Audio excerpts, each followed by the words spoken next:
নমস্কার বন্ধুরা, পুষ্প রান্নাঘরে তোমাদের সবাইকে স্বাগতম। আমি আজকে চলে এসেছি আর একটা নতুন রান্নার ভিডিও নিয়ে।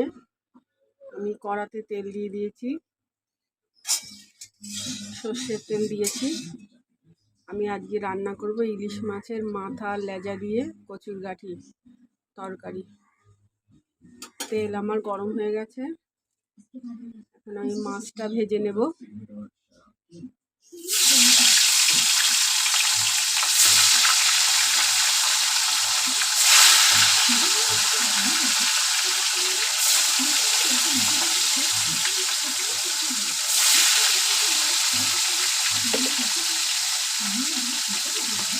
তোমরা দেখতে থাকো। মাছ আমার ভাজা হয়ে গেছে, আমি তুলে নিয়েছি, তোমরা দেখতে থাকো। মাছ ভাজার পরে যে তেলটা ছিল, ওই তেলের মধ্যে আমি অল্প জিরে ফোড়ন দিয়ে দেবো।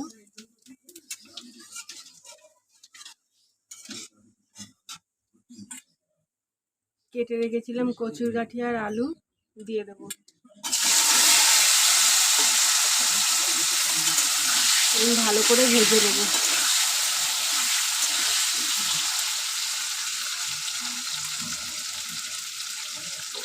স্বাদ মতো লবণ দেবো।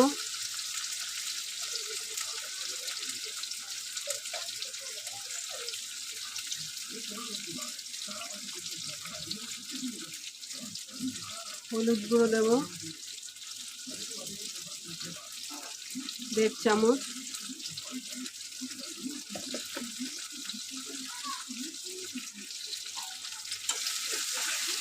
আমি ভালো করে কচুর গাঠি আর আলুটা ভেজে নেব।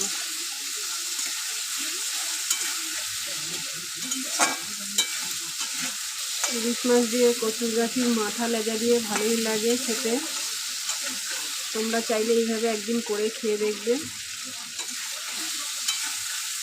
ইলিশ মাছ এমনই একটা জিনিস যে সবজিতেই দাও না কেন তার টেস্ট দ্বিগুণ বেড়ে যায়।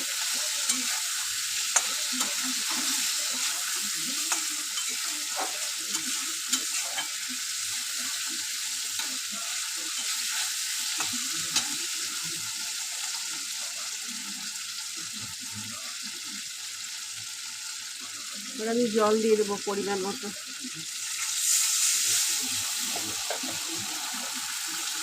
জল দিয়ে আমি 10-15 মিনিট ফুটিয়ে নেব, তোমরা দেখতে থাকো।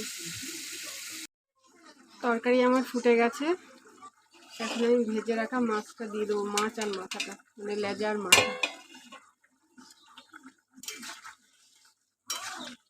একটু নাড়িয়ে দেবো।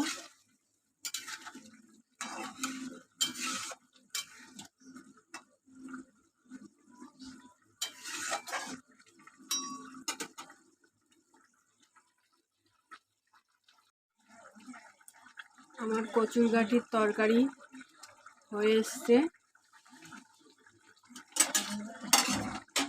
এবার আমি নামিয়ে নেব।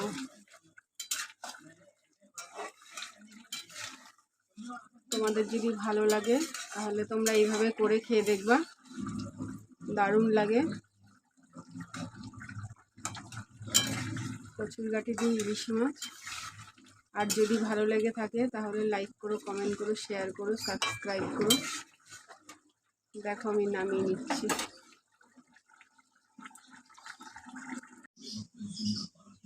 দেখো বন্ধুরা কি সুন্দর কালার হয়েছে, দেখে মনে হচ্ছে এক্ষুনি গরম ভাতে 1 থালা ভাত খেয়ে নিই। তোমাদের যদি ভালো লাগে তাহলে তোমরা লাইক করো, কমেন্ট করো, শেয়ার করো, সাবস্ক্রাইব করো। আজকের মতো টাটা।